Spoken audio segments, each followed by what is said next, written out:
Desa Wringin Mulyo terletak di antara hamparan sawah yang menguning dan rimbunan bambu yang berdesir tiap kali angin sore bertiup. Jalanan tanahnya berkelok, dipenuhi dedaunan kering dan suara jangkrik yang bersahutan. Begitu matahari mulai tenggelam di balik bukit kecil di sebelah barat, dari kejauhan, asap tipis dapur para warga terlihat mengepul, berpadu dengan aroma kayu bakar yang menguar lembut, menandakan kehidupan desa yang damai, sederhana, dan hangat.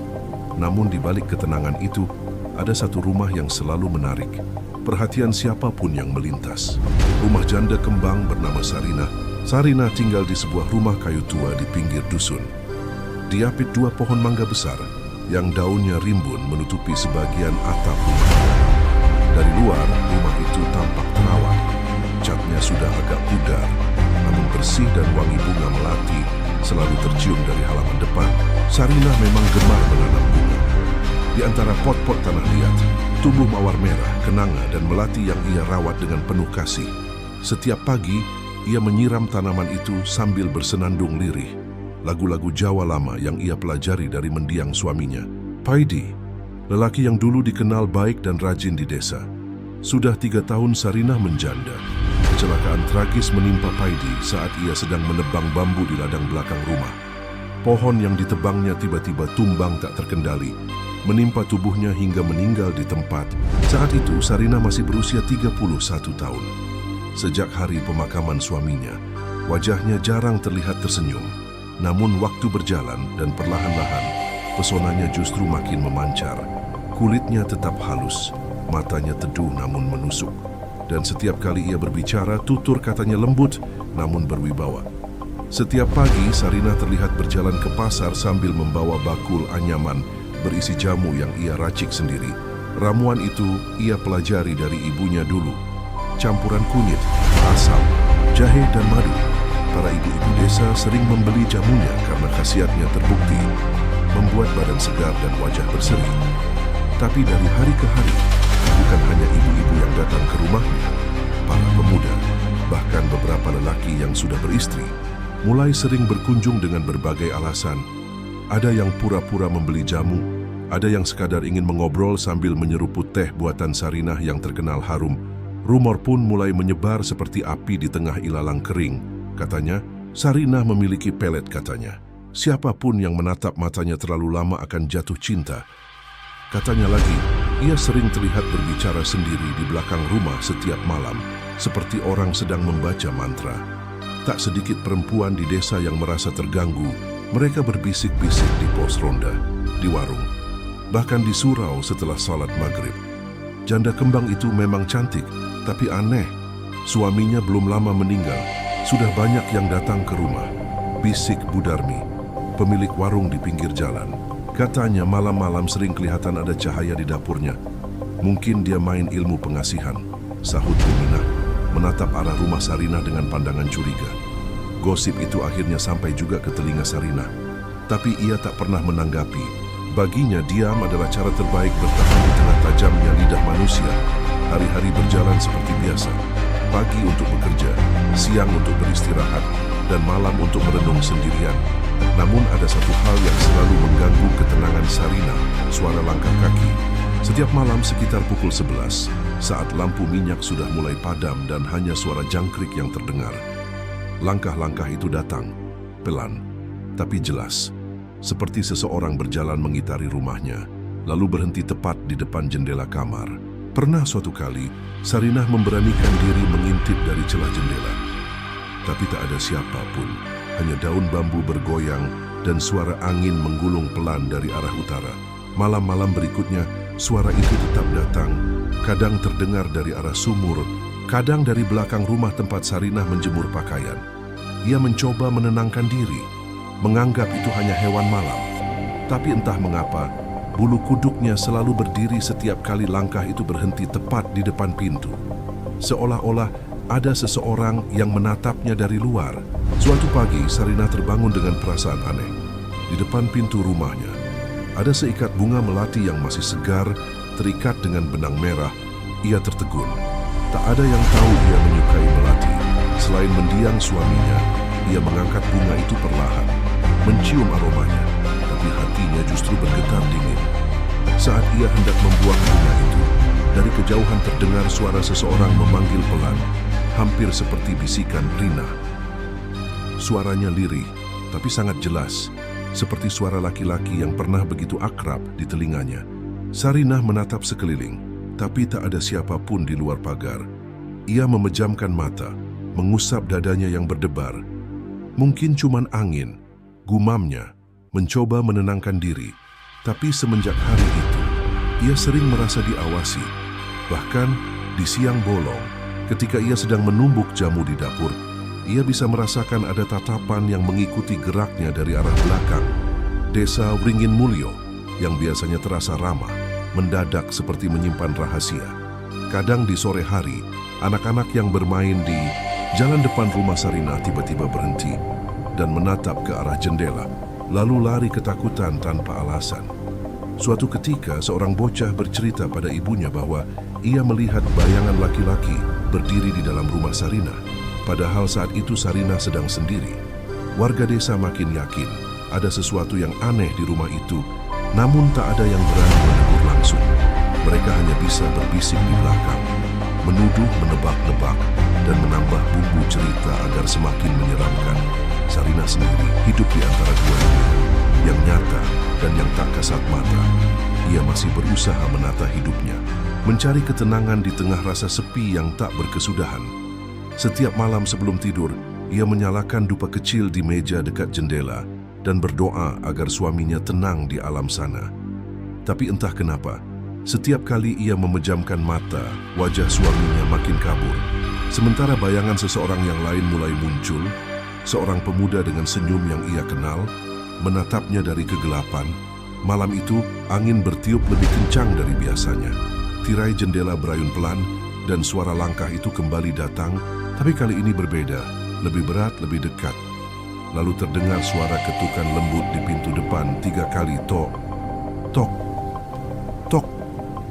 Sarinah menggenggam dadanya, menatap pintu yang bergetar halus. Tak ada siapapun yang datang pada jam segini. Dengan tangan gemetar, ia mengambil lampu minyak dan berjalan pelan. Langkahnya berderak di atas lantai kayu. Ketika ia membuka pintu, angin malam langsung menerpa wajahnya. Halaman sepi, tidak ada siapapun di sana. Hanya aroma bunga melati yang tiba-tiba menguat sangat kuat, menusuk hingga membuat mata Sarinah berair. Ia berdiri diam lama, menatap gelap yang menghampar di depan rumahnya. Lalu, entah dari mana, terdengar desis pelan di telinganya. "Aku belum pergi, Rina." Lampu minyak di tangannya bergetar, nyalanya meredup, Sarinah membeku. Dan untuk pertama kalinya dalam hatinya yang selalu tenang, tumbuh sesuatu yang belum pernah ia rasakan sebelumnya. Rasa takut. "Aku belum pergi, Rina." Bisikan itu masih terngiang di telinga Sarinah malam itu. Bahkan hingga fajar menembus celah jendela rumahnya.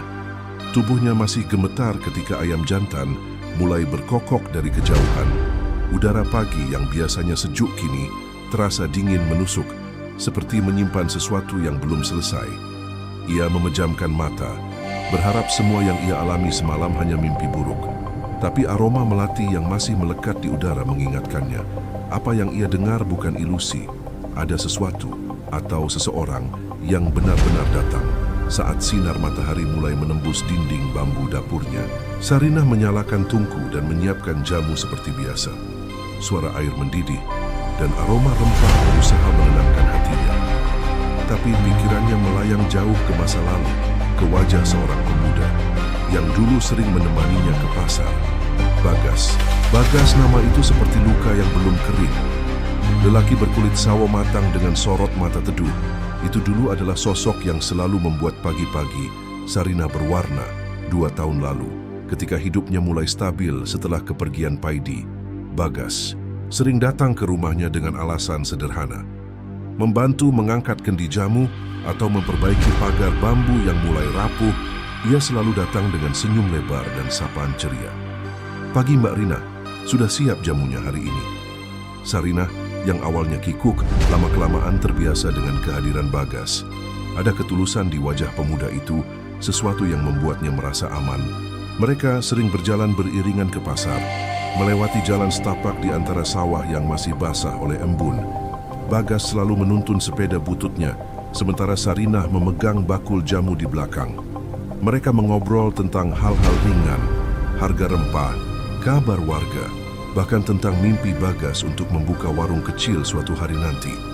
Namun kedekatan itu tak luput dari perhatian warga. Di desa sekecil Ringgin Mulyo, kabar semacam itu menyebar lebih cepat dari asap dapur. Banyak yang berspekulasi bahwa Sarinah akan menikah lagi. Ada pula yang berbisik bahwa Bagas hanyalah mainan baru bagi janda kembang itu. Desas-desus itu sampai ke telinga Bagas, dan entah mengapa, sejak saat itu sikapnya mulai berubah.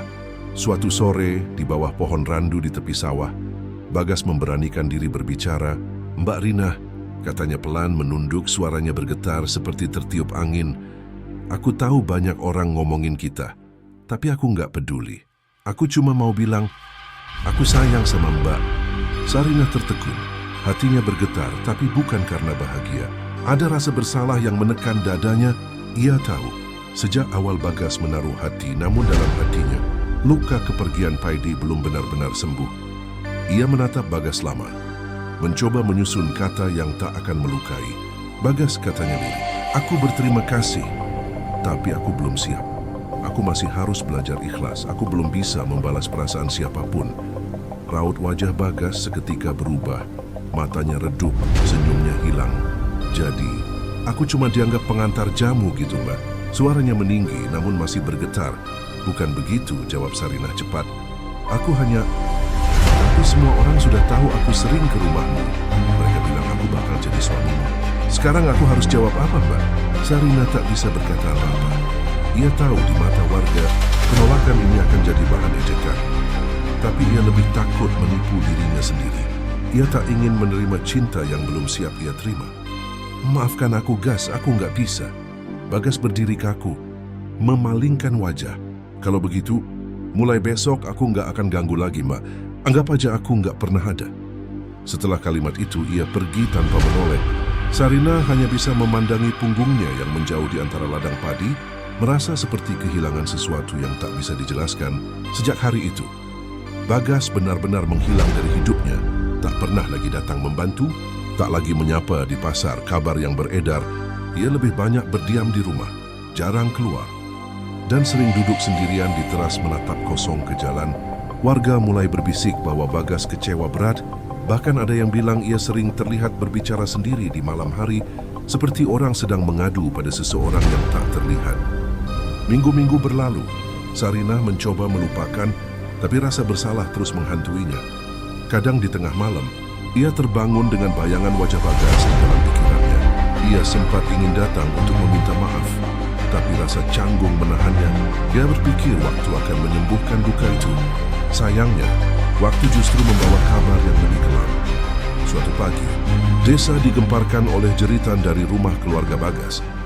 Orang-orang berlarian, dan di sana di gudang belakang rumahnya, tubuh Bagas tergantung di balok kayu dengan tali tambang menjerat lehernya. Wajahnya pucat, lidahnya menjulur, matanya terbuka menatap kosong ke arah pintu, seolah menunggu seseorang yang tak kunjung datang. Di dinding dekat jasadnya, ada bekas goresan arang bertuliskan huruf-huruf tak jelas, namun di antaranya terbaca samar satu kata. Rina. Sarinah yang mendengar kabar itu pingsan di tempat. Saat sadar, seluruh desa sudah gempar. Kabar kematian Bagas menyebar seperti racun. Tak butuh waktu lama sampai tuduhan itu datang menghantam dirinya. Pasti gara-gara Sarinah. Dia yang bikin Bagas gila cinta. Sudah dibilang janda itu bawa sial. Ilmu pengasihan itu balik makan tuannya. Sarinah tak bisa membela diri. Ia tahu mulut orang tak bisa dibungkam. Ia hanya menangis diam-diam di dalam rumah. Sementara di luar, warga berkerumun memandang rumahnya dengan tatapan curiga. Sejak hari itu, kehidupannya berubah drastis. Tak ada lagi yang mau membeli jamunya. Anak-anak dilarang bermain di dekat rumahnya. Bahkan ibu-ibu yang dulu sering meminjam garam kini menutup pintu rapat-rapat saat dia lewat. Hari-hari Sarinah kini diisi dengan keheningan. Malam-malamnya semakin panjang. Kadang ia mendengar suara orang berjalan di depan rumah. Kadang terdengar suara laki-laki memanggil namanya dengan nada getir. Ia tak tahu apakah itu halusinasinya atau memang Bagas belum benar-benar pergi. Suatu malam beberapa minggu setelah pemakaman, Sarinah memberanikan diri keluar menuju sumur di belakang rumah. Ia ingin mencuci tangan setelah membuat jamu. Tapi ketika ia menunduk menimba air, ia melihat sesuatu di permukaan air yang tenang. Bayangan wajah Bagas tersenyum tipis. Dengan mata yang hitam legam, air ditimba bergolak dan suara lirih terdengar dari dalam sumur. "Kenapa kau biarkan aku mati, Rina?" Sarinah menjatuhkan timba dan mundur sambil menjerit. Suara itu menghilang, tapi sejak malam itu, ketenangan hidupnya ikut lenyap. Ia tahu, masa lalu yang ia coba lupakan kini mulai kembali, membawa sesuatu yang jauh lebih gelap dari sekadar rasa bersalah. Dan entah mengapa, setiap kali ia menyalakan dupa di malam hari, asapnya kini selalu membentuk bayangan samar. Wajah seorang pemuda dengan tali melilit lehernya. Bayangan itu terus muncul di benak Sarinah. Bahkan ketika ia memejamkan mata sekalipun, asap dupa yang biasanya menenangkan kini terasa berat dan menyesakkan dada. Sejak malam ketika wajah Bagas muncul di sumur, hidup Sarinah tak pernah sama lagi. Ia merasa seperti hidup di dua dunia, antara nyata dan mimpi buruk yang terus berulang tanpa jeda. Sudah 3 bulan berlalu sejak kematian Bagas, namun ketenangan tidak pernah kembali. Justru semakin lama, gangguan yang datang makin sering dan makin nyata. Awalnya hanya suara langkah di malam hari, kemudian suara ketukan lembut di pintu depan yang datang tepat pada tengah malam. Lama-lama, suara itu berubah menjadi ketukan keras, berulang-ulang, seakan seseorang memaksa masuk. Tok, tok, tok. Ketukan itu selalu muncul di jam yang sama, pukul 12 lewat sedikit, dan berhenti hanya ketika ayam jantan berkokok menandai datangnya subuh. Suatu malam, Sarinah memberanikan diri membuka pintu.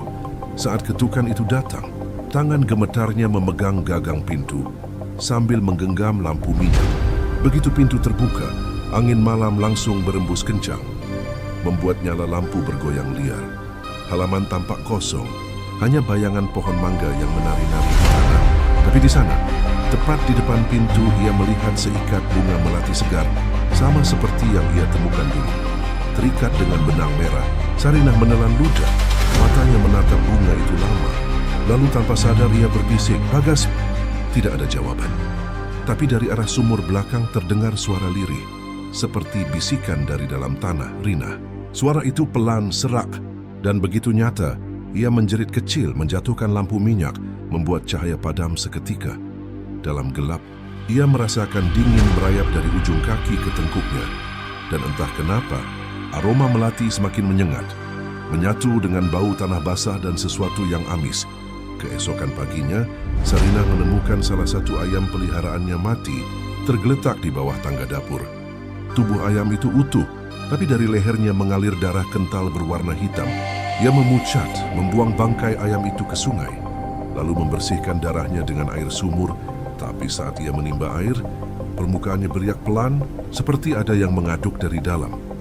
Bayangan wajah Bagas muncul sekelebat, membuat Sarinah hampir menjatuhkan timba. Hari demi hari, kejadian ganjil itu makin menjadi-jadi. Piring pecah sendiri di meja, cermin kamar retak tanpa sebab, dan kadang terdengar suara seseorang berjalan di atap rumah. Pada malam tertentu, Sarinah mendengar seseorang menyebut namanya dari dalam rumah. Padahal ia sedang sendirian. "Rina, kenapa kau buang aku, Rina?" Suaranya bergema lirih, seolah keluar dari dinding kayu itu sendiri. Sarinah semakin tak kuat. Wajahnya pucat, tubuhnya kurus, dan mata cantiknya kini tampak sayu seperti tak tidur bermalam-malam. Ia mencoba berdoa setiap malam, membaca surat Yasin dengan suara gemetar, tapi setiap kali sampai pada ayat tertentu, suara lain ikut membaca bersamaan dengannya. Suaranya berat dan serak seperti dari dalam perut bumi. Sampai akhirnya, ia tak tahan lagi dan memutuskan untuk mendatangi Mbah Sastro, orang pintar yang tinggal di ujung desa. Lelaki tua itu sudah terkenal mampu menangani hal-hal gaib sejak zaman dulu. Rumahnya sederhana, berdinding anyaman bambu, tapi di dalamnya selalu tercium bau menyan dan daun kemenyan terbakar. Saat Sarinah tiba, Mbah Sastro sedang duduk di amben. Matanya tajam meski sudah berumur lebih dari 70 tahun. "Aku raiso turu, Mbah," ucap Sarinah dengan suara bergetar. "Ana sing engganggu. Saben bengi ana sing mengetuk lawang. Hana suara nyebut jenengku, aku wedi, Mbah." Mbah Sastro menatapnya lama. lalu menarik napas dalam-dalam. Sapa jeneng wong sing wis ora ana sing mbok pikir terus nduk. Sarina terdiam. Air matanya jatuh. Bagas mbah, aku orang ngerti. Aku orang nate maksud kowe, tapi kenapa arwah kaya durung tentrem? Mbah Sastro mengangguk pelan. Yo wis aku wis ngerti. Kowe wis dikirim enduk. Hana sing ora ikhlas nyawang uripmu tenang. Nanging iki dudu arwahe wong mati sing nyambangi, nanging kiriman saka wong sing isih urip. Kekuatane nganggo roseng ora bisa lunga. Kowe sebabe kebe katon kaya Bagas sing bali. Sarina memuja, mbah, maksudnya kiriman opo? Ilmu ireng, santet, utawa telu. Sing ngirim ngerti sapa kowe. Ngerti kelemahanmu. Yen ora cepet diobati, awakmu bakal rusak alon-alon. Mbah Sastro kemudian membakar kemenyan dan menaburkan bunga 7 rupa di sebuah mangkuk kecil. Ia memejamkan mata. Mulutnya komat kamit membaca mantra kuno yang terdengar seperti bisikan dari zaman yang sangat jauh. Suasana ruangan berubah dingin. Asap kemenyan berputar pelan membentuk pusaran, lalu mengarah ke arah Sarina. Perempuan itu merasa dadanya sesak, seperti ada sesuatu menekan dari dalam.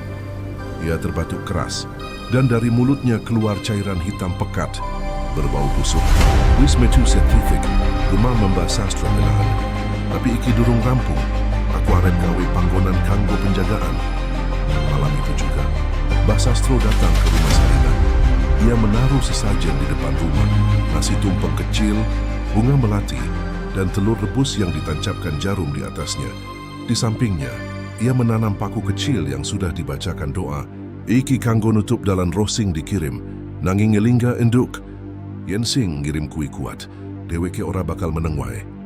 Sarina hanya bisa mengangguk. Ia berterima kasih, berharap semua akan berakhir. Tapi malam itu, justru kejadian yang lebih mengerikan terjadi. Sekitar pukul 11, saat angin bertiup pelan dari arah selatan, Sarina mendengar suara benda jatuh di halaman. Ia mengintip lewat jendela, dan di sana di bawah pohon mangga, ia melihat sesajen yang tadi ditaruh Mbah Sastro sudah terbalik. Nasi tumpeng berhamburan, dan telur rebusnya lenyap. Hanya tersisa bunga melati yang berserakan di tanah, kini berwarna kecoklatan seperti layu terbakar. Dan di balik batang mangga, Sarina melihat sesuatu. Bayangan tinggi besar berdiri diam. Tubuhnya hitam legam seperti asap pekat, matanya 2 titik merah menyala dalam kegelapan. Bayangan itu menatap langsung ke arah jendela. Sarina terpaku, tubuhnya kaku, tenggorokannya kering. Bayangan itu tak bergerak, hanya berdiri menatap, sampai perlahan-lahan mulutnya terbuka. Suara yang keluar bukan suara manusia, tapi geraman panjang yang menggema sampai ke dalam rumah. Angin mendadak berembus kencang, pintu rumah bergetar, dan semua lampu padam bersamaan. Sarina berlari ke kamar, menutup diri sambil menahan air mata. Yastu, apapun yang dikatakan Mbah Sastro, gangguan ini bukan sekadar kiriman. Ada sesuatu yang lebih dalam, lebih pribadi, seperti dendam yang tak mau padam. Dan saat ia mencoba memejamkan mata, suara itu kembali terdengar, tepat di telinganya. Aku ora bakal meneng, Rina. Hari-hari berikutnya berubah menjadi siksaan yang perlahan, melucuti tubuh dan jiwanya. Tubuh Sarina melemah drastis. Ia sering kehilangan tenaga tanpa sebab. Makan sedikit saja langsung muntah. Dan setiap kali muntah, keluar cairan hitam kental berbau anyir. Ia mencoba merahasiakannya dari warga. Takut dijauhi lebih jauh lagi. Tapi tubuhnya sendiri sudah tak mampu menyembunyikan derita itu. Wajah cantiknya kini pucat pasi. Matanya cekung, kulitnya perlahan menggelap seperti terbakar dari dalam. Setiap malam mimpi buruk datang silih berganti. Dan dalam mimpi itu, ia melihat mayat menggantung di depan sumur dengan lidah menjulur panjang dan mata melotot menatapnya tanpa berkedip. Kadang mayat itu bergerak, mendekatinya dengan leher yang masih tergantung tali rafia. Eja menjerit, tapi suaranya tak pernah keluar. Ketika terbangun, keringat dingin membasahi tubuhnya, dan di lantai kamar sering tampak bekas jejak kaki, berlumpur menuju arah ranjangnya. Suatu pagi, tetangganya Budarti datang mengetuk pintu. Perempuan itu dikenal cerewet tapi baik hati. Ia terkejut melihat kondisi Sarina yang kian mengenaskan. Ya Allah, nduk, awakmu kok ngono iki? Koyok wong ilang nyawane separo. Ujar Budarti sambil menatap prihatin. Sarina hanya tersenyum lemah. Aku mung kesel, Bu. Wis sawetara dina ora enak awak. Namun ketika Budarti membantu memijat bahunya, Perempuan itu kaget mendapati kulit Sarinah panas di beberapa bagian dan dingin di bagian lain. Iki ora wajar, Rina. Iki dudu lara biasa. Akhirnya Budarti memutuskan membawa Sarinah ke dukun di desa sebelah bernama Mbah Ramina. Dukun tua itu dikenal ampuh mengobati penyakit kiriman. Mereka menempuh perjalanan dengan delman. Dan selama di jalan, Sarinah terus memegangi perutnya yang terasa seperti diremas dari dalam. Begitu sampai di rumah Mbah Ramina, suasana langsung berubah hening. Dukun itu menatap Sarinah lama, lalu mengelus dahinya, "Kowe wis kenanduk, ramong santet, nanging kiriman sekati sing kebak dendam. Iki ora bakal gampang disembuhke." Mbah Ramina mencoba menyalakan dupa dan membacakan mantra, tapi baru beberapa menit, dupa itu padam sendiri. Asapnya berubah hitam pekat dan berputar di atas kepala Sarinah. Mbah Raminah mundur beberapa langkah. "Aku ora iso nglawan iki. Sing ngirim kuat banget. Dan dheweke ngerti carane ngunci roh penjagae wong sing diserang. Kowe kudu bali menyang desamu." Demoni Mbah Sastro maneh. Mung dheweke sing ngerti carane buka kiriman kaya ngene. Dengan tubuh lemah, Sarinah kembali ke rumahnya ditemani Budarti. Di perjalanan pulang, Sarinah terus melamun. Setiap kali memejamkan mata, ia melihat wajah Bagas, kadang tersenyum, kadang menatap dengan marah, dan kadang hanya berdiri jauh di balik kabut, menggantung di tali yang sama. Malamnya, Mbah Sastro datang kembali. Lelaki tua itu tampak lebih kurus dari sebelumnya. Namun matanya tetap tajam. Ia duduk di ruang tamu rumah Sarinah sambil mengunyah sirih. "Aku wis ngerti, Nduk," katanya pelan. "Aku wis nyoba nyelidiki saka arah gaib. Sing ngirim iki ora wong sembarangan. Dheweke kenal karo kowe, ngerti carane mleboing uripmu. Iki dudu ilmu saka kiai. Iki saka rasa dendam." Sarinah mengergit. "Sapa, Mbah? Sapa sing ngirim?" Mbah Sastro terdiam sejenak, lalu menarik napas berat. "Ana jeneng sing metu nalika aku nyebut asmane Bagas, jeneng kuwi Rafli." Sarinah tersentak. "Rafli? Maksude Rafli kancane Bagas kuwi sing biyen kerep dolan bareng?" "Umi po tipain caikiran." Mbah Sastro mengangguk pelan. "Yanduk, dheweke uga tau ngrasake tresna marang kowe. Nanging ditolak. Nalika Bagas mati, Rafli ora iso nampa. Dheweke nganggep kowe sebabe kabeh. Dendami tuwo, nganti ndadekake dheweke golek cara kanggo mbalas." Air mata Sarinah menetes. "Ya Allah, aku ora nait gawe ala marang sapa wae. Mbah, aku mung pengin urip tenang. Dendam ora butuh alasan." "Handuk," jawab Mbah Sastro lirik. "Yan ati wis beteng, kabeh bisa dadi alasan kanggo nyerang." Beberapa hari berikutnya, kondisi Sarinah makin parah. Ia mulai sering pingsan. Bahkan kulit di lehernya tampak seperti terbakar, menghitam di beberapa titik. Dari luka itu kadang keluar cairan aneh berbau busuk, seperti darah busuk yang membeku. Budarti setiap hari datang menengok, tapi setiap kali hendak mengaji di rumah Sarinah, selalu ada kejadian aneh. Kitab Al-Quran jatuh sendiri, lilin mati mendadak, atau angin tiba-tiba berembus kuat dari arah sumur. Mbah Sastro berusaha keras menahan kiriman itu. Ia menanam paku 7 rupa di 4 sudut rumah, menuliskan rajah di pintu dan jendela, serta menyiapkan kendi berisi air doa di dekat ranjang Sarinah. Tapi malam itu, sesuatu yang jauh lebih besar datang menyerang. Tepat tengah malam, angin bertiup kencang. Dedaunan bambu di belakang rumah berderak keras, seperti ribuan tangan yang bertepuk bersamaan. Api lampu minyak bergoyang liar, lalu padam. Dari arah dapur terdengar bunyi piring pecah bertubi-tubi. Budarti yang sedang menginap berlari ke kamar Sarinah sambil menjerit, "Rina, Rina, ana sing mlebo." Tapi sebelum ia sempat membuka pintu kamar, tubuhnya terdorong keras ke belakang, seperti ada tenaga tak kasat mata yang menampar. Mbah Sastro yang sedang di ruang tengah segera membaca doa-doa pelindung, tapi mendadak tubuhnya kaku. Matanya melotot, wajahnya pucat, lalu darah menetes dari lubang hidung dan telinganya. Ia mencoba bicara, tapi lidahnya mendadak membiru. Dalam hitungan detik, tubuhnya tersungkur di lantai dengan lidah berjulur panjang. Membeku dalam posisi menatap arah kamar Sarinah, Budarti menjerit histeris, memanggil-manggil namanya. Tapi suara doa langsung tenggelam oleh suara angin dan desisan yang datang dari seluruh penjuru rumah.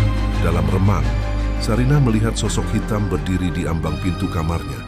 Sosok tinggi besar bermata merah menyala, dan di baliknya tampak bayangan Bagas menggantung di udara. Tali melilit lehernya, Bergoyang pelan seperti dihembus angin malam, Sarinah berusaha berteriak. Tapi suaranya tertahan di tenggorokan. Rasa panas menjalar dari dada hingga ke kepala. Di luar rumah petir menyambar, menerangi wajah sosok itu sejenak. Dan di saat kilat memancar, Sarinah sempat melihat senyum di wajah hitam itu. Senyum yang sangat ia kenal. Senyum milik Rafli. Lalu semuanya menjadi gelap. Rafli, pemuda yang dulu dikenal rajin dan sopan, kini berubah menjadi sosok pendiam dan aneh. Ia jarang terlihat di desa. Lebih sering mengurung diri di rumah tuanya yang terletak di pinggir hutan. Rumah itu dulunya milik orang tuanya yang sudah lama meninggal, dan kini tampak kusam, penuh ilalang liar, serta bau dupa yang menyengat setiap malam. Tak ada yang berani mendekat sebab orang-orang bilang dari rumah itu sering terdengar suara tangis laki-laki dan suara benda berat diseret di lantai tanah. Semenjak kematian Bagas, Rafli seperti kehilangan akal sehat. Ia tak pernah lagi berkumpul dengan teman-teman sebayanya, tak pernah ke sawah, dan tak lagi datang ke langgar untuk berjamaah. Dulu Kadiasi dan Bagas dikenal sangat dekat. Keduanya tumbuh bersama sejak kecil, saling membantu di ladang. Bahkan sempat bekerja bersama mengangkut hasil panen. Tapi hubungan mereka mulai renggang ketika Sarinah datang ke desa itu bersama almarhum suaminya saat Sarinah menjanda. Bagas terang-terangan menunjukkan ketertarikannya. Ia sering membantu Sarinah berjualan jamu, membetulkan genteng rumah, bahkan mengantar belanja ke pasar. Rafli tahu sahabatnya jatuh cinta, dan meskipun diam-diam ia pun menaruh hati pada janda itu, ia memilih menahan diri. Tapi ketika Sarinah menolak cinta Bagas, sesuatu dalam diri Rafli ikut retak. Bagas yang dulu ceria berubah murung. Ia sering duduk di tepi sawah hingga larut malam, menatap kosong ke arah rumah Sarinah. Rafli mencoba menasihati, tapi suatu malam Bagas berkata dengan suara serak, "Aku ora iso urip tanpa deweke, flik yen aku mati. Aku bakal baling gawat deweke melu." Seminggu kemudian, Bagas ditemukan gantung diri di gudang belakang rumahnya.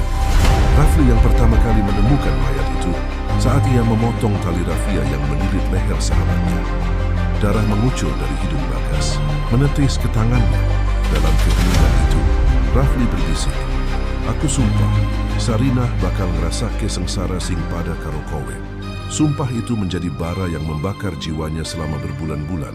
Ia mulai mencari jalan untuk menunaikannya.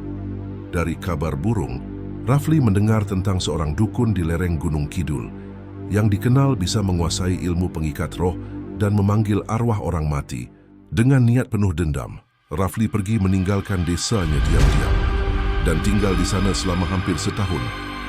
Di tempat itu, ia bertemu Ki Surya Ngalam, seorang dukun tua dengan wajah penuh tato hitam dan mata redup seperti bara.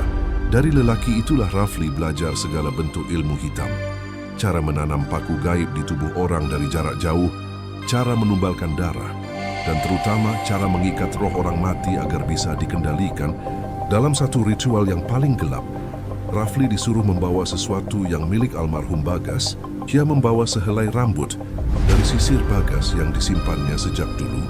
Dukun tua itu memasukkan rambut itu ke dalam tempurung kelapa, menyiramnya dengan darah ayam hitam, lalu membakar dupa sambil berujar, "Roh iki bakal kelingan marang sing gawe wake sengsara, nanging kanggo nyambung uripe. Kudu ana tumbal saka wong sing dadi sebab." Rafli mengangguk, matanya tajam. Dia tahu siapa yang dimaksud dengan sebab. Setelah belajar cukup lama, Rafli kembali ke Wringin Mulyo. Tapi ia bukan lagi Rafli yang dulu. Tubuhnya kurus, kulitnya pucat kekuningan, matanya dalam dan tajam. Ia jarang bicara, dan kalaupun bicara, suaranya berat seperti datang dari tenggorokan yang luka. Warga mulai menjauh. Beberapa anak yang bermain di dekat rumahnya mengaku mendengar suara orang tertawa di malam hari. Padahal rumah itu gelap gulita. Di dalam rumah, Rafli menata altar kecil dari batu bata dan tak lihat. Di atasnya ada foto Bagas, sebilah pisau kecil, seikat rambut perempuan, dan boneka jerami yang diikat dengan kain hitam. Di dada boneka itu tertancap paku berkarat, dan di perutnya terdapat selembar kertas berisi tulisan Arab yang telah dibalik arah bacaannya. Mantra pemanggil roh. Malam-malam Rafli kini hanya diisi oleh satu hal, ritual pemanggilan. Ia duduk di depan altar sambil membakar menyan dan menggoreskan darahnya sendiri di lantai tanah. Setiap kali ia membaca mantra, Angin di sekitarnya berputar, membuat api lilin bergoyang liar. Kadang terdengar suara serak memanggil, "Rafli!" Suara Bagas, sahabatnya yang kini terikat antara dunia hidup dan mati. "Aku wis meh rampung, Gas," bisik Rafli. "Ora suwe maneh. Wong sing gawe kowe sengsara bakal ngrasake lara, sing luwih elek tinimbang mati." Suatu malam, saat bulan purnama menggantung tinggi, Rafli memulai ritual terakhirnya. Ia membawa boneka jerami yang sudah ia isi dengan rambut Sarinah. Rambut yang ia ambil diam-diam dari sisa jamu yang dibuang di belakang rumah. Ia menancapkan jarum di kepala boneka itu, lalu membacakan mantra dari kitab hitam yang diberikan Ki Surya Ngalam. "Saka geti sing nyambung, saka roh sing durung lunga. Bali mungsuh sing nyiksa, bali liwat api lan amarah." Api lilin tiba-tiba membesar tanpa sebab. Asap hitam mengepul dan membentuk wajah Bagas di udara. Wajah itu memutar perlahan, matanya kosong, dan dari mulutnya mengalir darah hitam. Rafli tertawa kecil. "Wis waya hegas mbala senggawa deweke." Di saat yang sama, di rumah Sarinah, perempuan itu tiba-tiba terbangun dari tidur dengan jeritan panjang. Tubuhnya seperti terbakar dari dalam, kulitnya melepuh di beberapa bagian, dan bau gosong memenuhi ruangan. Budarti yang menemaninya malam itu panik, menepuk-nepuk tubuh Sarinah yang menggelepar. Tapi setiap kali disentuh, kulitnya terasa panas seperti bara. Di kejauhan, angin dari arah hutan mengalir membawa suara tawa lirih. Suara Rafli yang terdengar di sela desir daun bambu. Dia duduk bersila di depan altar yang kini bergetar pelan. Darah menetes dari jarinya, tapi matanya bersinar puas. "Wis rampung, Gas. Saiki dheweke ora iso uwal maneh."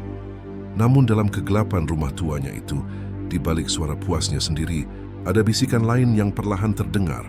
Suara yang lebih tua, lebih dalam, seolah datang dari tanah di bawahnya.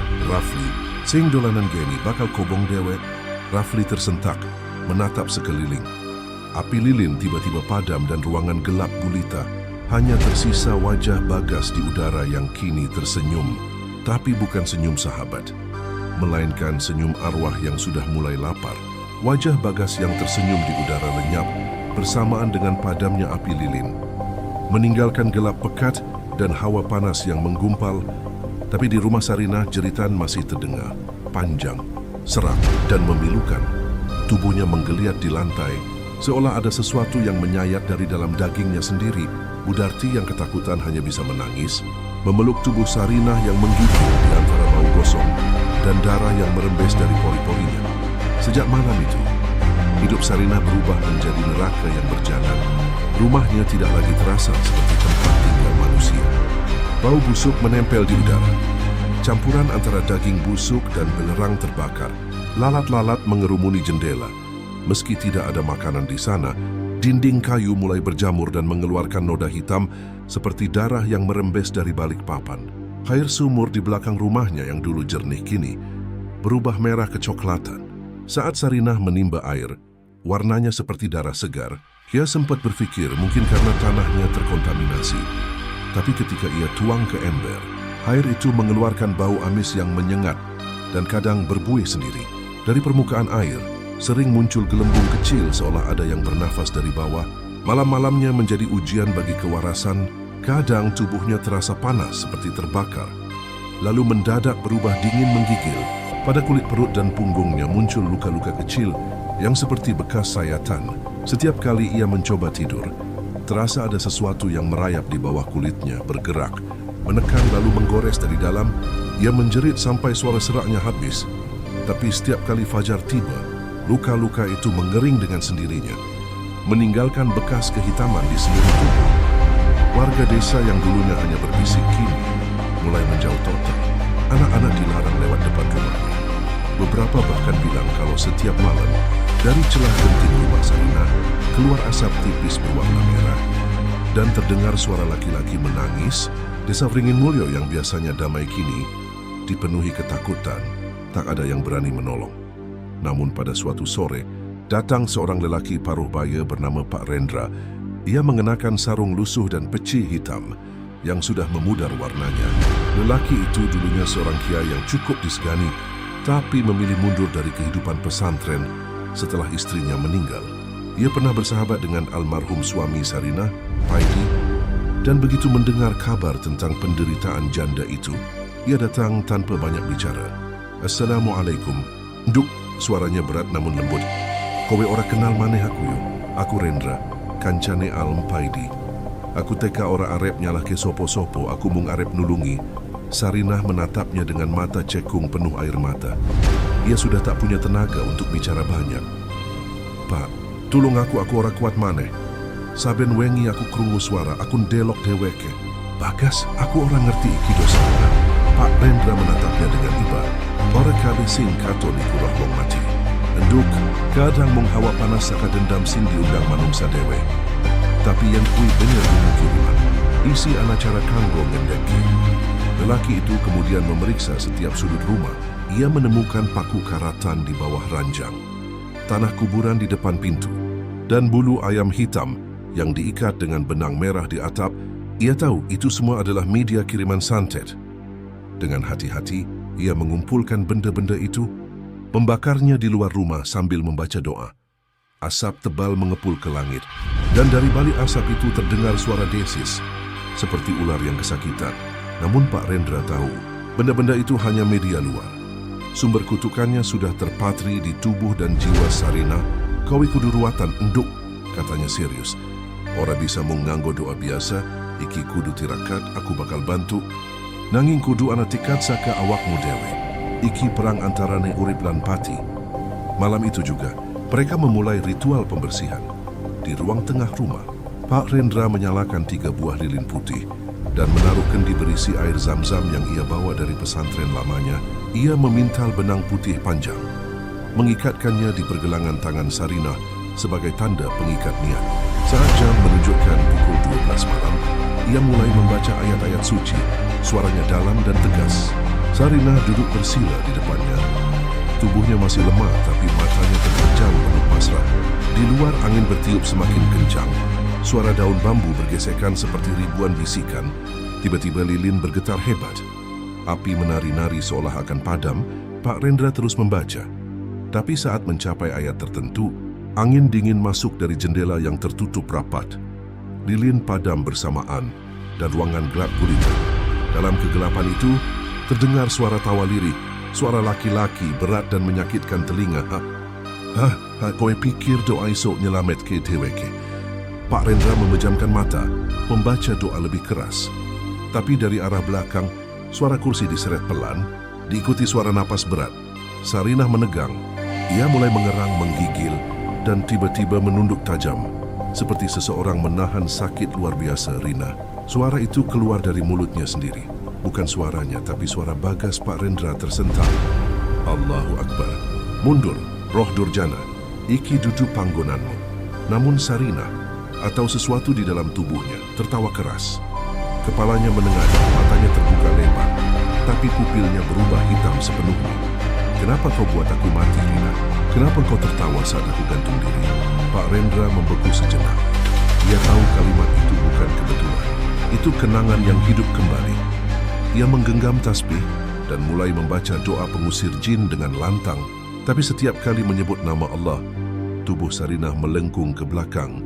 Seperti ditarik kekuatan tak terlihat, suara tawa itu menggema makin keras. Berubah menjadi tangisan, lalu menjadi jeritan panjang yang menusuk telinga. Ruang itu bergetar, lilin yang tadi padam tiba-tiba menyala kembali dengan api biru. Dari kendi air zam-zam, muncul gelembung besar dan uap panas menyembur keluar.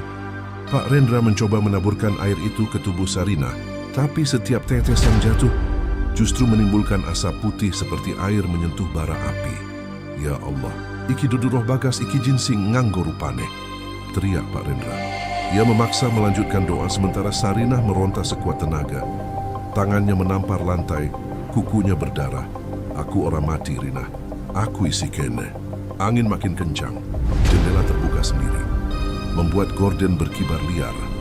Dari luar terdengar lolongan anjing dan suara angin seperti orang menangis. Pak Rendra menutup mata, menahan ketakutan, dan membaca doa terakhir dengan penuh tenaga. Dengan nama Tuhan yang Maha Hidup, aku perintahkan kau kembali ke tempat asalmu.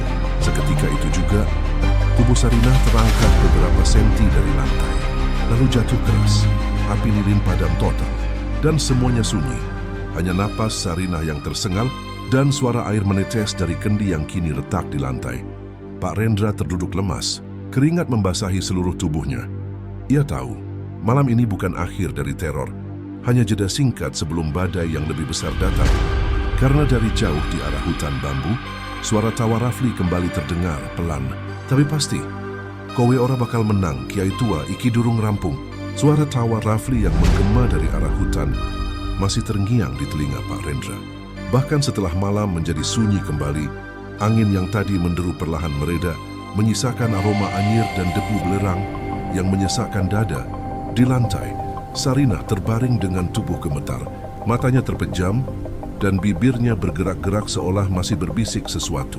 Pak Rendra mendekat dengan hati-hati, memastikan ia masih hidup. Sarinah panggilnya lirih, "Duk, kowe iso krungu aku." Perempuan itu membuka mata perlahan. Bola matanya kini kembali normal, tapi air mata menetes deras tanpa henti. Ia tampak kebingungan, seperti seseorang yang baru saja ditarik dari mimpi buruk panjang. Namun tak lama tubuhnya kembali menegang, dan suara asing keluar dari bibirnya. Serak, bergetar tapi jelas bukan miliknya. "Aku ora iso lunga, nganti dheweke ngaku." Pak Rendra menatap tajam, "Sapa sing kudu ngaku?" Tiba-tiba Sarinah menjerit, suaranya nyaring dan menggema hingga keluar rumah. Semua benda di sekitar mereka bergetar. Kendi yang pecah di lantai terbelah dua, dan dari celah dinding keluar asap tipis kehitaman. Tubuh Sarinah kaku, matanya kembali membulat, menatap kosong ke langit-langit. Suara itu muncul lagi. Kali ini berat, dalam dan sangat familiar. "Rina, aku durung bisa tenang. Kowe kudu ngomong apa sing bener." Pak Rendra mengusap wajahnya dengan tangan gemetar. Ia tahu itu bukan sekadar kerasukan biasa. Ada roh yang tertahan. Ada kebenaran yang belum terungkap. "Ngomong enduk," bisiknya pelan. "Yanana sing kudu metukna dina iki. Hoyo disimpen maneh Sarinah Trisa." "Aku ora arep ngomong, Pak. Aku wedi." Namun suara itu menimpali dari mulut yang sama, seperti dua jiwa berebut kendali. "Wedi karo opo, Rina? Kowe sing nyebabke aku mati." Sarinah menjerit, menutup telinga, tapi suara itu tetap terdengar di dalam kepalanya. Tangannya mencakar-cakar lantai hingga berdarah.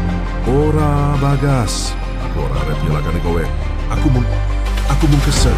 Pak Rendra menatapnya, wajahnya tegang. "Kesel kenapa, Nduk? Cerita karo aku." Tangisan Sarinah pecah. Dalam suaranya yang parau, perlahan ia membuka sesuatu yang selama ini dikubur jauh dalam ingatan. "Malam iku, malam sadurunge dheweke mati, Bagas teko ning omahku, dheweke mabuk jamu campur raksing. Digawa saka warung, dheweke nangis, ngomong yen ora iso urip tanpa aku." Ia berhenti sejenak, terisak keras, "Aku nesu, Pak. Aku wis kesel terus diuber-uber. Diomongke wong sak desa. Aku ngomong kasar marang dheweke. Dheweke nyekel lenganku, narik aku panik. Terus aku dorong. Dheweke kepleset nglosor neng lantai, kepalane kebentur tiang bambu. Aku kira mung pingsan. Aku wedi, aku melayu." Sarinah terdiam lama. Hanya suara isakannya yang mengisi ruangan esuke. "Aku krungu kabar yen Bagas gantung diri nang gudang. Aku ora ngerti. Aku ora ngerti yen dheweke bakal nindakake kuwi. Aku sumpah, aku ora sengaja, Pak." Pak Rendra menunduk dalam-dalam. Semua kepingan misteri yang selama ini menggantung akhirnya menyatu.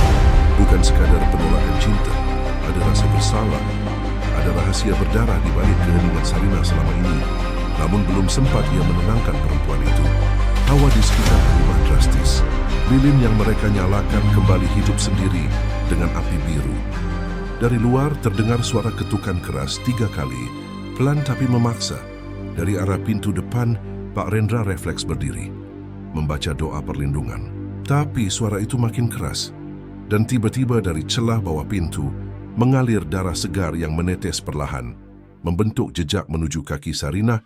Sarinah menatap darah itu dengan mata melebar. "Pak Bagas," bisiknya dheweke bali.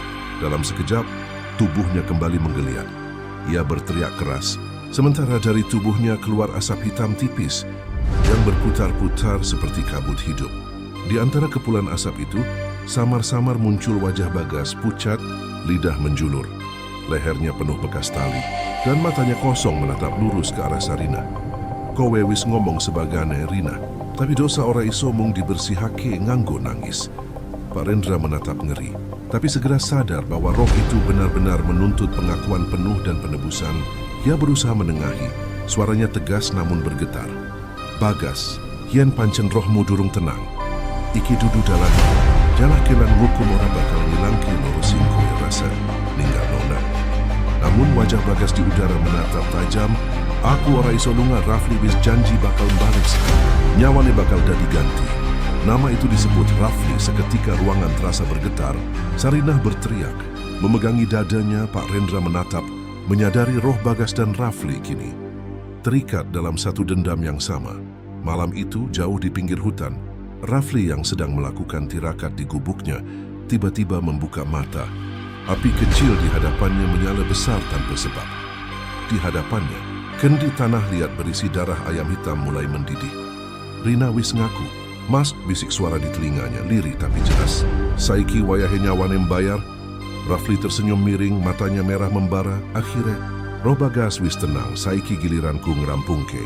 Ia mengambil sehelai kain hitam dan boneka jerami yang di dalamnya terbungkus potongan kuku dan rambut Sarinah. Ia menggigit jarinya sendiri, meneteskan darah ke atas boneka itu, lalu membaca mantra panjang dengan suara bergetar. Setiap kata yang ia ucapkan terdengar seperti doa terbalik, membakar udara dengan hawa panas dan busuk di rumah Sarinah. Pada saat yang sama, perempuan itu kembali menjerit, darah segar keluar dari mulutnya. Matanya berputar ke atas. Pak Rendra berusaha menahan tubuhnya yang kejang Rafli. Desisnya di sela napas. "Iku Rafli sing nindakake iki." Pak Rendra sadar, santet itu sudah naik tingkat menjadi ilmu pemutus nyawa, ilmu hitam paling mematikan, yang hanya bisa dipatahkan dengan darah korban sendiri. Ia menatap Sarinah yang sekarat di pelukannya, lalu berbisik lirih, "Nduk, yen kowe pengin urip, kudu ana tumbal sing luwih kuat tinimbang dendame." Namun Sarinah hanya menggigit bibir, air matanya mengalir. Aku wis nyebabke pati siji nyawa, Pak. Yen iki balasane aku siap. Tapi aku ora arep rohku dadi peteng kaya dheweke." Pak Rendra terdiam. Kata-kata itu menancap dalam hati. Di luar, petir menyambar langit. Api lilin padam seketika, meninggalkan gelap yang pekat. Dari kejauhan terdengar lolongan anjing bersahutan, dan udara di sekeliling rumah terasa semakin berat.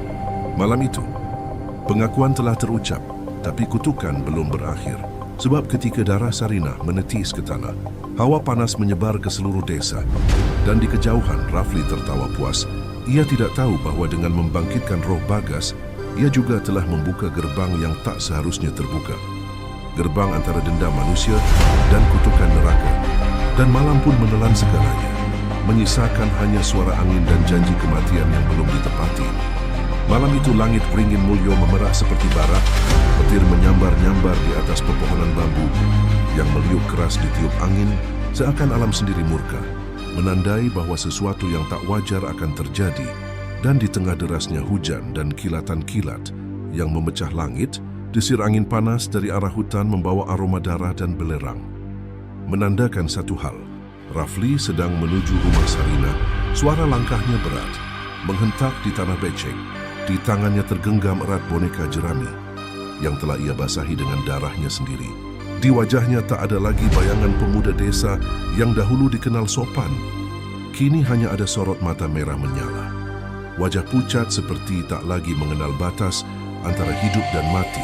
"Wayahe wis teko, Rina," gumamnya serak di antara hujan. "Roh Bagas durung tenang amarga nyawamu durung lunas." Sementara itu, di rumah Sarinah, Pak Rendra tengah bersiap. Ia menyalakan dupa dan menyiapkan baskom berisi air yang telah diruqyah dengan ayat-ayat suci. Di sisi lain, Sarinah duduk bersila. Tubuhnya gemetar, tapi sorot matanya kini berbeda. Tak lagi pasrah, tapi berani, Pak, bisiknya lirih. "Aku ora bakal melayu maneh. Yen iki dalanku, aku bakal ngadepi." Pak Rendra mengangguk pelan. "Eleng itu, dosa ora dibales dosa. Nanging yen piting wis ngancam uripmu, cahya kudu diuripke." Petir menyambar keras, suara pintu rumah bergetar seolah diketuk keras dari luar. Hujan makin deras, tapi di antara derasnya air, terdengar langkah seseorang mendekat perlahan. Lantai rumah berguncang, kendi air bergemerincing, dan tiba-tiba pintu rumah terbuka lebar, terpukul oleh angin, yang membawa hawa busuk menyengat seperti bangkai terbakar. Rafli berdiri di ambang pintu, tubuhnya kuyup, namun wajahnya tegak dengan senyum keji. Di tangannya boneka jerami itu mulai mengeluarkan asap hitam. "Rina," ucapnya pelan, tapi suaranya menggema seperti dari dasar sumur. "Saiki wayahe kowe wis ngaku." Tapi Bagas durung puas.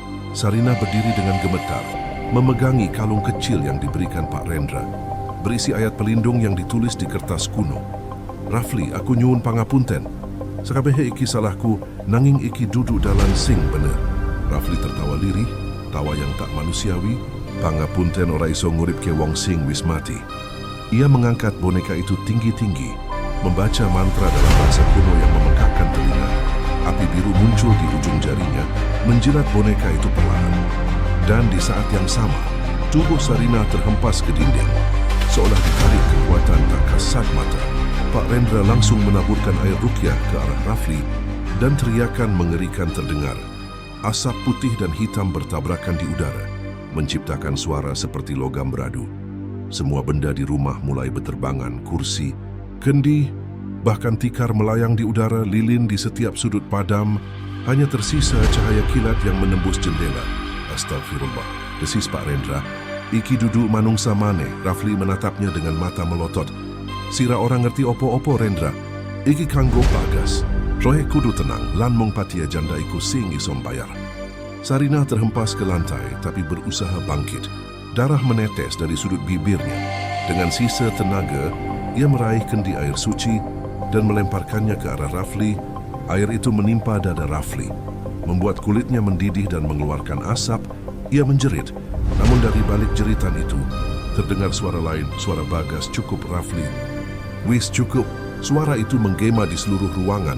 Api biru muncul di tengah-tengah rumah, membentuk bayangan arwah Bagas. Tubuhnya melayang, wajahnya setengah terbakar, dan matanya kosong. Tapi kali ini bukan kemarahan yang terpancar, melainkan kelelahan dan penyesalan. Rafli mematuk, tubuhnya gemetar hebat. "Bagas, ki aku kancamu. Aku wis nuntut balas kanggo kowe. Ora ana balas sing iso ganti urip sing ilang." Rafli. Suara itu bergema tenang tapi menusuk hati. "Kowe nyebut aku sahabatmu, tapi saiki kowe dadi kaya aku." Peteng ilang arah lan dikuasani dendam. Sarina memandangi sosok itu dengan mata penuh air mata. "Bagas, aku nyuwun pangapunten. Aku tenan ora sengaja. Aku urip saben dina karo rasa bersalah. Aku ora turu, aku ora damai. Yen pancen nyawaku kudu dadi tebusane. Aku pasrah, nanging aja terus nambah dosa karo nyawa liyane." Rafli menggeleng keras, air matanya bercampur darah. "Ora, dheweke kudu ngrasake sing kowe rasa. Gas, aku wis nyerake nyawaku kanggo ritual iki, lan aku ora bakal mundur." Ia berteriak keras, menusukkan jarum ke boneka jerami. Seketika Sarina menjerit kesakitan, tubuhnya melengkung ke belakang. Urat-urat di lehernya menegang, api biru di tengah ruangan berubah menjadi merah darah.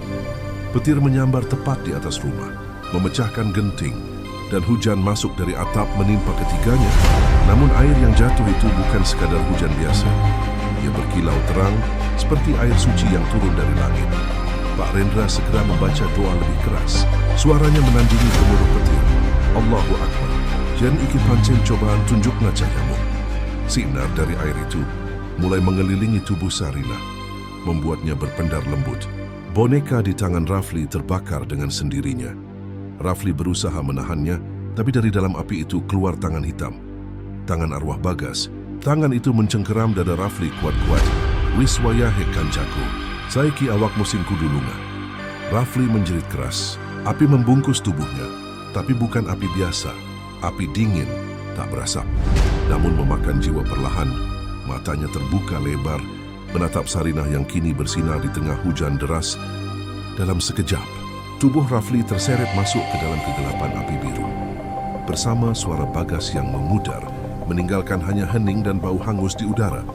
Sarina ambruk, lemas di lantai, sementara Pak Rendra mendekat dengan nafas tersengal. Hujan mulai reda. Semua benda yang tadi berterbangan kini jatuh berserakan. Rumah itu hancur sebagian. Namun di tengah reruntuhan, hanya ada dua manusia yang masih hidup, Sarina dan Pak Rendra.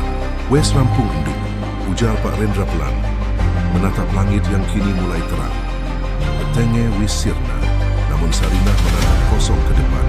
Air mata jatuh di pipinya. "Ora Pak, petenge ora sirna, cuma pindah. Menyang aku, di luar angin berhenti." suara jangkrik kembali terdengar. Tapi di pojok rumah yang terbakar, sisa boneka jerami masih berasap. Dan dari dalam abu itu, samar terdengar bisikan, "Durung rampung, langit desa Ringin Mulyo kembali sunyi." Tapi mereka yang malam itu menyaksikan cahaya biru dari arah rumah Sarinah akan mengingatnya seumur hidup. Malam ketika arwah, dukun dan manusia berperang di bawah hujan, dan desa itu kehilangan cahaya terakhirnya. Api biru itu padam perlahan, meninggalkan aroma gosong dan tanah basah. Hujan malam itu masih mengguyur deras, menyapu sisa abu dari halaman rumah Sarinah. Di tengah reruntuhan rumah kayu yang hangus sebagian, tubuh Sarinah tergeletak lemah. Matanya terbuka, menatap kosong ke langit yang kelam. Di sampingnya, Pak Rendra terkapar dengan wajah penuh darah, sementara jejak kaki Rafli hilang di telan tanah becek. Menuju arah hutan, malam itu menjadi malam terakhir hujan turun di desa itu. Selama berhari-hari, pagi menjelang dengan sunyi yang ganjil. Warga berdatangan setelah mendengar dentuman keras dan jeritan dari rumah janda kembang itu. Mereka menemukan pemandangan yang tak akan pernah bisa mereka lupakan. Pak Rendra ditemukan sudah tak bernyawa. Tubuhnya kaku dengan posisi bersujud di depan pintu rumah Sarinah, seolah sedang memagari sesuatu. Dari mulutnya keluar cairan hitam kental yang berbau busuk, sementara Sarinah masih hidup. Tapi matanya kosong, tidak berkedip, seperti tak lagi mengenali siapapun di sekitarnya. Ia hanya duduk di kursi bambu dengan tangan gemetar. Bibirnya bergetar menggumam nama yang sama berulang kali. Lirih tapi jelas, "Bagas, jangan bawa aku." Beberapa warga mencoba menolong, memindahkan Sarinah ke rumah Budarti. Tapi sejak saat itu, Sarinah tak pernah berbicara selain mengulang kalimat itu. Matanya menatap lurus ke udara, seakan masih melihat sesuatu yang tak kasat mata. 2 hari kemudian, kabar lebih mengerikan datang. Tubuh Rafli ditemukan di tepian hutan. Tak jauh dari gubuk tempatnya biasa melakukan ritual, tubuhnya kaku dengan posisi aneh. Kedua tangannya mencengkeram dadanya sendiri, dan wajahnya membiru seperti dicekik oleh tangan tak terlihat. Di tanah sekitarnya ditemukan lingkaran darah dengan simbol-simbol aneh yang tampak tergores paksa. Warga yang menemukan jasadnya mengaku mencium bau amis dan bunga kenanga yang sangat kuat, padahal di sekitar sana tidak ada satupun pohon bunga. Seorang lelaki tua bahkan bersumpah melihat bayangan 2 sosok berdiri di dekat jasad Rafli. Sebelum menghilang perlahan, seperti asap yang terseret angin, malam-malam setelah kejadian itu, desa berubah mencekam. Tak ada lagi yang berani melintas di depan rumah Sarinah. Selepas maghrib, rumah tua itu kini dipenuhi kelembapan dan jamur.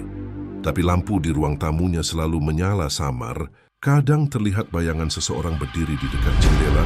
Kadang terdengar suara tangisan pelan dari dalam kamar. Budarti, yang sesekali menjenguk Sarinah, mengaku sering merinding. Dia masih hidup, tapi bukan seperti manusia lagi. Katanya pada warga lain, matanya kosong. Tapi kalau kau tatap lama-lama, kau akan lihat pantulan wajah orang lain di sana. Seiring waktu, tubuh Sarinah makin lemah. Dokter dari kota datang dan memeriksanya, tapi tidak menemukan penyakit apapun. Secara medis dia sehat, tapi jiwanya seolah hilang, kata sang dokter pelan. Menatap Sarinah yang duduk kaku di ranjang bambu. Setiap malam, dari dalam rumah itu terdengar bisikan-bisikan aneh. Kadang suara laki-laki memanggil, "Rina," diikuti tawa lirih yang membuat bulu kuduk siapapun berdiri. Kadang suara berat menyeramkan bergumam, "Giliranmu belum selesai." Warga mulai percaya arwah Bagas dan Rafli belum benar-benar pergi. Mereka terperangkap antara dunia hidup dan mati. Diikat oleh dendam dan dosa yang belum selesai ditebus, beberapa pemuda mencoba memberanikan diri datang ke rumah itu pada malam Jumat Kliwon, membawa kamera dan senter, berharap bisa membuktikan bahwa kisah itu hanya omong kosong. Tapi hanya satu dari mereka yang berani masuk sampai ruang tamu. Ketika ia menyorotkan senter ke arah jendela, ia melihat pantulan bayangan seorang perempuan duduk di kursi, dan di belakangnya, 2 sosok pria berdiri mematung dengan wajah pucat kebiruan. Sosok di kiri mengenakan kemeja lusuh, dan lehernya tampak memar seperti bekas jeratan tali. Sosok di kanan memakai baju hitam robek dengan luka di dada. Keduanya menatap lurus ke arah kamera. Sebelum lampu senter mati seketika, pemuda itu menjerit histeris dan pingsan di tempat. Setelah sadar, dia tak mau lagi berbicara tentang apapun yang dilihatnya malam itu. Sejak kejadian itu, rumah Sarinah benar-benar ditinggalkan, tak ada yang berani mendekat. Bahkan keluarga jauh Sarinah pun menolak menjemputnya. Hanya beberapa kali terdengar kabar dari orang yang melintas. Katanya, di jendela rumah tua itu masih tampak sosok perempuan duduk diam, rambut panjang terurai menutupi wajah, dengan dua bayangan samar berdiri di belakangnya. Beberapa minggu kemudian, Sarinah ditemukan meninggal di kursinya. Posisi tubuhnya sama seperti terakhir kali dilihat. Duduk menatap jendela dengan mata terbuka lebar, tapi yang membuat warga histeris adalah ekspresi wajahnya. Senyum kecil di bibirnya, seolah akhirnya ia menerima sesuatu yang menjemputnya. Malam itu sebelum jasadnya dikafani, seorang warga bersumpah mendengar suara langkah kaki di sekitar rumah. Lalu suara laki-laki berbisik lembut, "Akhirnya kau datang juga, Rina." Dan sejak malam itu pula, tak ada lagi tangisan di rumah tua itu. Tapi setiap kali bulan purnama menggantung di atas desa, orang-orang bersumpah mendengar suara perempuan tertawa lirih dari arah rumah Sarinah. Suara yang terdengar bahagia, namun mengandung kesedihan yang tak terjelaskan. Konon di kaca jendela rumah tua itu, bayangan 3 sosok kini terlihat berdiri bersama, 2 pria di belakang, dan 1 perempuan di tengah. Mereka tak lagi menatap dengan marah, tapi seolah menunggu sesuatu. Mungkin waktu atau jiwa berikutnya yang akan datang karena cinta, dendam, dan kesalahan yang tak pernah benar-benar berakhir. Karena di desa itu, kata orang-orang, arwah yang tidak tenang tak pernah benar-benar pergi